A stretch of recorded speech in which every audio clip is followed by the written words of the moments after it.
What's up, YouTube world? This is Sir Joyner, man. Coming to give some information that I could not find. I ended up just looking at a bunch of videos on YouTube. Got some advice from some different guys or whatever. The problem I was having was, well, the vehicle I have is a 97 Expedition. I ordered 2 harnesses. It comes with the large harness, and then it comes with the smaller harness. And I'll show you guys here in a minute. But anyway, the problem I was having was I had power and everything. I was getting no sound. So I'm like, dang, am I gonna have to find some kind of bypass or something? Tried to find a bypass, was all kind of confused on what bypass to get. I'm gonna show you the simple solution it was that I didn't think it would be. And it was basically just a remote wire that comes from your aftermarket head unit. The harness that you get that supplies your power to your unit from the vehicle, it's gonna have a blue and white remote wire as well. If you don't connect it, you don't get any sound. Just to be clear, previous to, never had to hook that up in any other vehicles I've dealt with. This particular one, you did need to connect the amp or the remote wire relay, whatever you want to call it.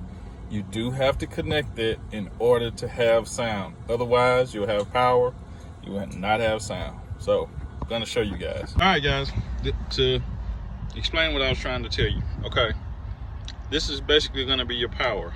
All right, then, excuse me guys, sorry about that. Then this is basically going to be your speakers. Okay, if everybody who's watching this who has I think it's like a 97 up to a 2002 Ford Expedition or 150, it could vary a year or two off, but anyway, you have all your speaker wires, right? You have the purple, you have the green, you have the gray, you have the white. Okay, you also have a ground that comes from this green plug. You have a ground. Okay, you have to ground that out. You see, I have my ground coming from my stereo harness. I also have the ground that's coming from the actual speaker wire that's grounded to my power input. All right, so then, like I said, a lot of times you don't use your remote wire unless you're actually running an amp or you got subs, right? This case is completely different. You do need to run that remote wire in order to have sound. If you guys see on this little Alpine I have, it's got it labeled remote, and then on your harness it will have your amp turn on, as you can see right there. Okay, so for all those who are thinking that they need a bypass, guys, you do not need a bypass.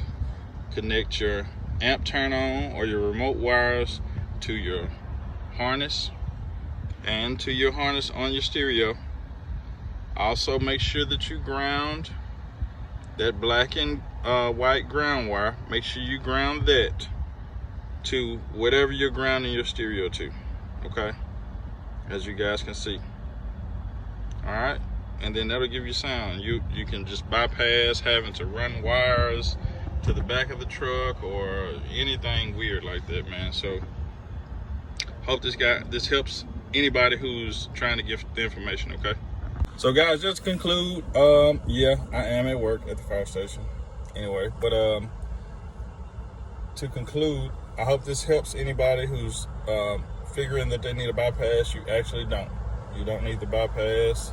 Just kind of pay attention to the details I gave. I am not a professional at all, but I am a jack of all trades. So I say again, guys, I hope this helps. I will be making newer videos, just more informative videos about wheels, cars, trucks, just all types of stuff, man. Even conversation pieces. So if you like, man, please subscribe to the page. And man, I'll be seeing you. Thanks.